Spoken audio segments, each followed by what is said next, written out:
Em quais jogadores você pensa quando falamos do Chelsea? Talvez Frank Lampard, John Terry, ou Eden Hazard, ou Cesc Fábregas para os mais novos? Mas hoje nós vamos voltar um pouco mais no tempo para lembrar de quando o clube se tornou o mais globalizado na Inglaterra. Eu sou o Vitor Rocha. Eu sou André Dayan.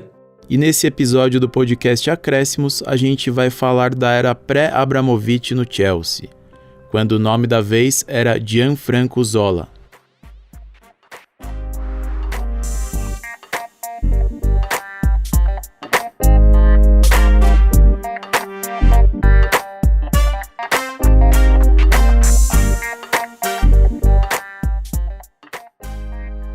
Pois é, o Chelsea que a gente está acostumado a ver é este de Roman Abramovich. Muito dinheiro que comprou algumas das maiores estrelas do mundo e serviu para construir o período mais vitorioso da história do clube. Mas o Chelsea já era tradicional antes do milionário russo, e é disso que a gente está falando. Quando Abramovich ainda era um nome desconhecido em Londres, o clube fazia história por ser o time mais globalizado da Inglaterra. O Chelsea foi o primeiro clube inglês a escalar um time sem nenhum jogador inglês. Foi um acontecimento bastante simbólico, porque o futebol naquela época ainda havia algumas fronteiras entre os campeonatos de diferentes países. Era uma espécie de preconceito mesmo, baseado nos estereótipos dos estilos de cada país. O vigor físico inglês, a marcação cerrada italiana, toda a técnica espanhola, e o Chelsea foi fundamental para ajudar a mudar essa visão. Foi em dezembro de 1999. Um pouquinho antes da virada do milênio. Na rodada tradicional do Boxing Day, um dia depois do Natal, o Chelsea venceu o Southampton por 2-1. Mas não foi o placar que tornou o jogo histórico, e sim a escalação. Foi a primeira vez na história do futebol inglês que uma equipe entrou em campo com 11 estrangeiros. Eram jogadores de 9 países diferentes, e nenhum era inglês. De certa forma, aquela escalação foi um prenúncio do que estava por vir. Era como um sinal do que seria o próprio Chelsea e toda a Premier League no século XXI. Bom, então anota mentalmente aí. Naquele jogo, o goleiro do Chelsea era holandês, De Goey. Na defesa, 4 nacionalidades diferentes. Um espanhol, o Ferrer, um brasileiro, Emerson Tomé, que fazia dupla de zaga com o francês Leboeuf, e por fim, o nigeriano Babayaro. O meio-campo tinha Petrescu, da Romênia, Deschamps, da França, e Poyet, do Uruguai. Daí pra frente eram 2 italianos, Di Matteo e Ambrosetti. E, na frente, um norueguês, o centroavante Tore André Flo, o grandalhão que marcou os 2 gols daquele jogo. Talvez tenha te chamado a atenção um zagueiro brasileiro nessa escalação. Pois é, o Emerson Tomé não é muito conhecido por aqui. Ele foi revelado pelo Inter nos anos 90 e com 20 anos foi fazer carreira na Europa, começando por Portugal. Chegou a passar pelo Benfica e ganhou dos torcedores o apelido de Muralha, uma mistura de exaltação e piada com o futebol dele. O Tomé chegou na Inglaterra em 97 para jogar no Sheffield Wednesday. Foi bem e despertou o interesse do Chelsea. Comprado no início da temporada 99-2000, ele se tornou o primeiro brasileiro a vestir a camisa do clube. E só de bater o olho naquela escalação já dá para ver que o Chelsea não era um time pobrezinho antes do Abramovich chegar. Estamos falando de vários jogadores conhecidos, inclusive 2 campeões mundiais. O Leboeuf e o Deschamps tinham ganhado a Copa do Mundo no ano anterior, em 98, e atuando como titulares. Inclusive, o Deschamps foi o capitão da França, e ele ergueu a taça depois do Zidane acabar com o Brasil naquela final. O Ronaldo Fenômeno tá todo perdido em campo, enfim. Melhor falar de outra coisa. E outro nome de Copa do Mundo daquele Chelsea de 99 era o goleiro De Goey. Sabe aquele gol de falta do branco no Brasil e Holanda na Copa de 94? Pois bem, quem sofreu esse gol foi ele, De Goey. E quase todo mundo que a gente citou aqui já tinha jogado Copa do Mundo.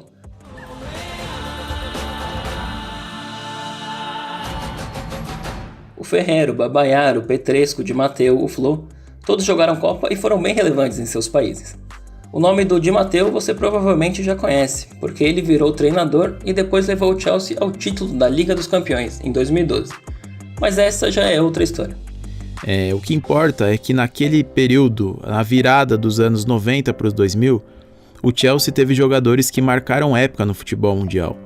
Quer mais exemplos? Bom, o craque holandês Ruud Gullit, o francês Desailly, que também foi campeão do mundo em 98, o galês Mark Hughes, o italiano Gianluca Vialli, todos eles passaram pelo clube, mas nenhum deles fez tanto pelo Chelsea quanto Gianfranco Zola. Zola desembarcou em Stamford Bridge em novembro de 1996, no meio da temporada. Foi comprado do Parma por 4,5 milhões de libras, o que na época era um dinheiro bem considerável. Ele era atacante, ainda defendia a seleção italiana e tinha um prestígio enorme.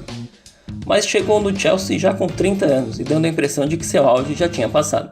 Só que em campo, Zola mudaria essa impressão rapidinho. A gente já volta a falar dele. Nessa época, o Chelsea vivia um jejum de 25 anos sem ganhar um título importante.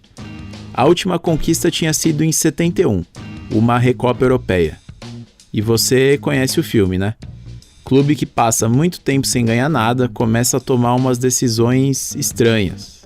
Meses antes de contratar o Zola, o Chelsea tinha promovido o técnico Ruud Gullit, que jogava e também treinava. Era um arranjo tipo Romário no Vasco, sabe? Bom, o Gullit já tinha seus 34 anos, mas era um craque. E transformar jogador em técnico naquela época também não era tão incomum assim. O próprio antecessor do Gullit, o inglês Glenn Hoddle, foi jogador e treinador em 2 clubes, no Chelsea entre 93 e 95 e antes tinha feito a mesma coisa por 2 anos, no pequeno Swindon Town. No fim, Hoddle acabou deixando o Chelsea em 96 para treinar a seleção inglesa.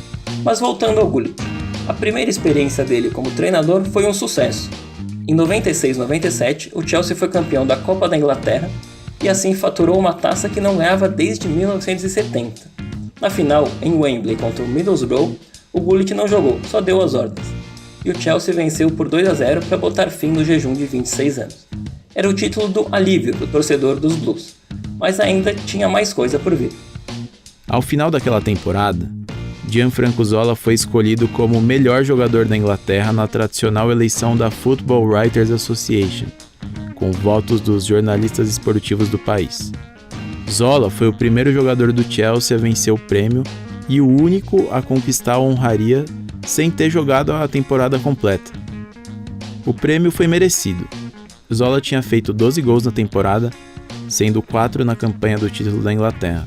Tendo o italiano como grande referência, o Chelsea entrava ali em uma época de glórias.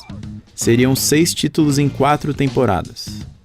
Poucos meses após o título, em fevereiro de 98, Ruud Gullit deixou o Chelsea por causa de um desentendimento com a diretoria. Foram semanas de incertezas, uma mistura de pé atrás com a mudança de treinador e empolgação com o time.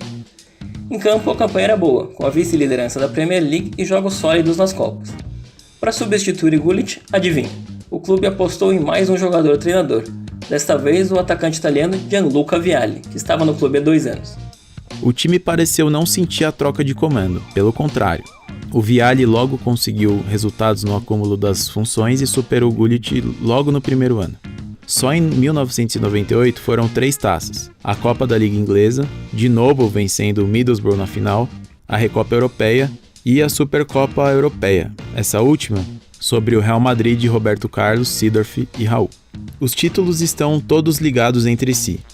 O caminho até a Supercopa tinha começado no título da Copa da Inglaterra, um ano antes. O troféu deu vaga na Recopa Europeia, uma competição que reunia os campeões das Copas Nacionais e que anos depois acabaria extinta. Essa Recopa daria vaga para a Supercopa e assim o Chelsea foi subindo os degraus e faturando troféus. A final da Recopa, aliás, talvez tenha sido o jogo mais marcante de Zola pelo Chelsea. Ele já fazia uma campanha ótima e tinha marcado gols nas 3 fases anteriores, da segunda fase até a semifinal. Na decisão, no entanto, ele começou no banco. O Chelsea enfrentava o Stuttgart, da Alemanha. A final era em Estocolmo, mais precisamente no estádio Rassunda, o mesmo em que Pelé, Garrincha e companhia tinham desfilado na final da Copa do Mundo de 58, o primeiro título do Brasil.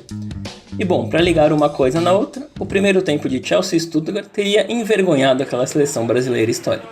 A final de fato foi mais nervosa do que atraente. Meio feia mesmo, e foi pro intervalo empatado em 0-0. O placar era um tanto inexplicável em uma noite com defesas perdidinhas e vários sustos. O Chelsea ficou perto do gol, principalmente em chutes de fora da área, mas parecia ter deixado o momento escapar. Aí, o jogador-treinador Vialli resolveu mexer no time. Na metade do segundo tempo, ele tirou o centroavante Flo para colocar o Zola em campo. O gol saiu em 22 segundos.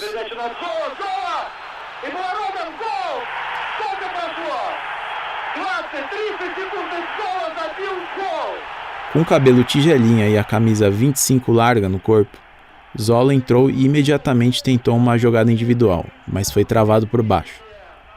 Só que a bola sobrou limpa no meio-campo com o Dennis Wise, que deu passe de primeira em profundidade.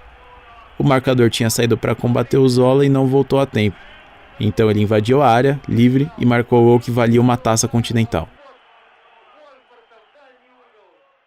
De volta às glórias, o Chelsea se permitiu até sonhar com o título inglês na temporada 98-99.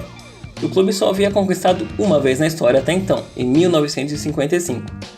Mas a concorrência era forte.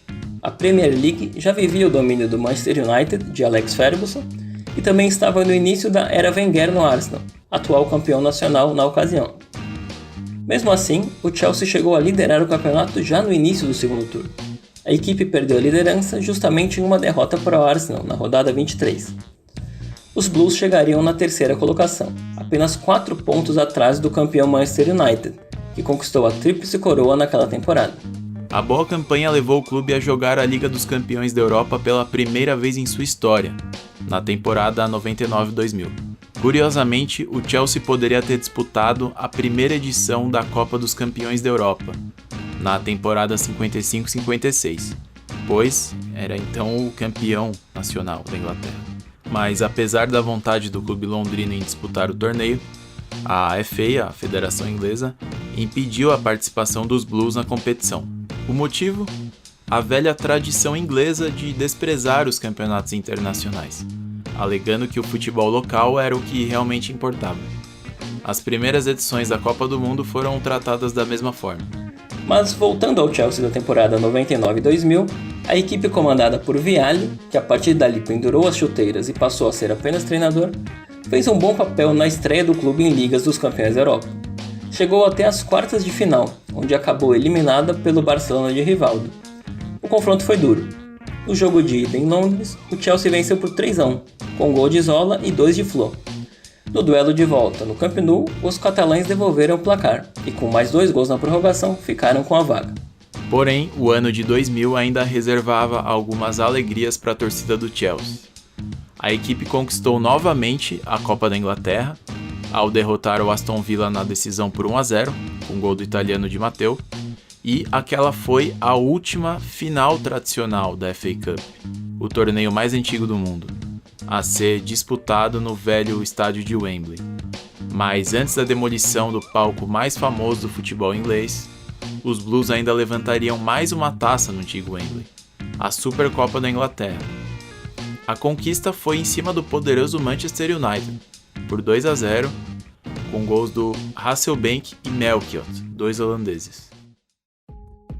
Apesar das 2 conquistas consecutivas, o treinador Vialli não resistiu a um início ruim na temporada 2000-2001 e acabou demitido ainda em setembro. Para o lugar dele veio outro italiano, dessa vez um que era apenas técnico, Claudio Ranieri, que venceria a Premier League anos depois com o surpreendente Leicester. No Chelsea, porém, ele não conseguiu a glória máxima do futebol inglês. O mais perto que a equipe chegou de uma taça sob o comando de Ranieri foi na Copa da Inglaterra de 2002, quando acabou com o vice-campeonato, perdendo para o Arsenal na decisão por 2-0. Na temporada 2002-2003, já vivendo problemas financeiros e sem grandes investimentos, o Chelsea não tinha muitas pretensões. Zola continuava sendo o maior ídolo da torcida, mesmo aos 36 anos, e ele já nem era titular absoluto da equipe. Mas mesmo veterano, o atacante conseguiu ter a sua temporada mais artilheira com a camisa dos Blues. Foram 16 gols marcados. O italiano iria se despedir do clube ao término daquele campeonato.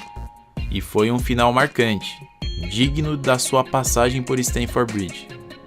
Apesar das dificuldades financeiras, o Chelsea conseguiu chegar na última rodada da Premier League de 2003 disputando uma vaga na Liga dos Campeões com o Liverpool, justamente o adversário da partida derradeira. O Chelsea jogava em casa, mas foram os Reds que abriram o placar, com o gol do zagueiro finlandês Hyypiä. O time londrino conseguiu a virada ainda no primeiro tempo, com gols de Desailly e Gronkjaer. Zola começou aquele jogo no banco, mas entrou no segundo tempo para ajudar o Chelsea a garantir a vitória, e fez isso da sua maneira. Já no final da partida, ele recebeu a bola perto da bandeira de escanteio para segurar o resultado e logo teve a marcação de 4 adversários, mas com sua habilidade, o italiano entortou todos eles, deixando até o lendário zagueiro Carragher no chão após o drible. A jogada recebeu aplausos das duas torcidas.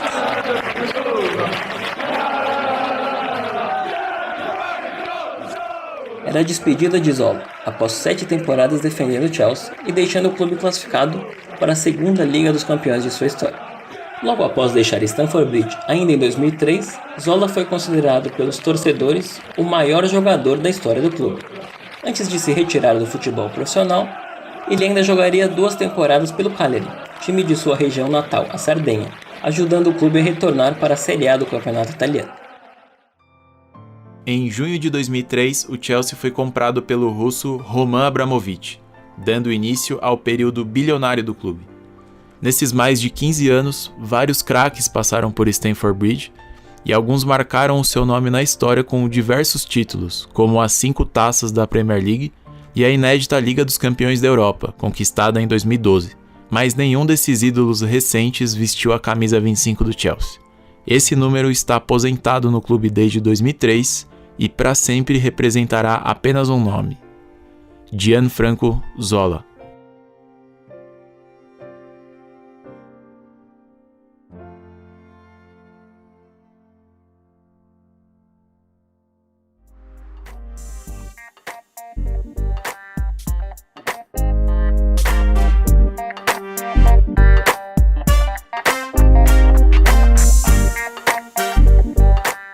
E chegou a hora dos acréscimos desse episódio. Vamos falar do bairro que dá nome ao clube, uma das regiões mais caras para se viver em toda a Europa. Ao entrar na King's Road, principal avenida do distrito, dá para notar rapidamente a sofisticação das vestimentas e os carros de luxo que por ali circulam. O ingresso de cinema no Chelsea pode ser por até 25 libras, e o metro quadrado é o mais caro de Londres. A riqueza do local é refletida nos torcedores dos Blues, que, segundo pesquisa da Premier League, possuem os maiores salários entre os fãs do campeonato. Famosos como Elton John, Eric Clapton, a escritora J.K. Rowling e Rowan Atkinson, o ator de Mr. Bean, moram ali no bairro. Pelas ruas são inúmeras lojas de grife, casas coloridas e restaurantes. O curioso é que o estádio Stamford Bridge não fica exatamente no distrito Kensington e Chelsea. Geograficamente, o estádio se localiza nas limitações de Hammersmith e Fulham. Porém, muitos londrinos consideram a Avenida do Estádio como parte do bairro que dá nome ao clube.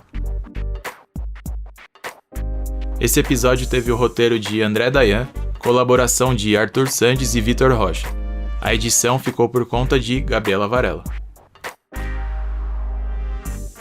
Esse foi o podcast Acréscimos. Até a próxima!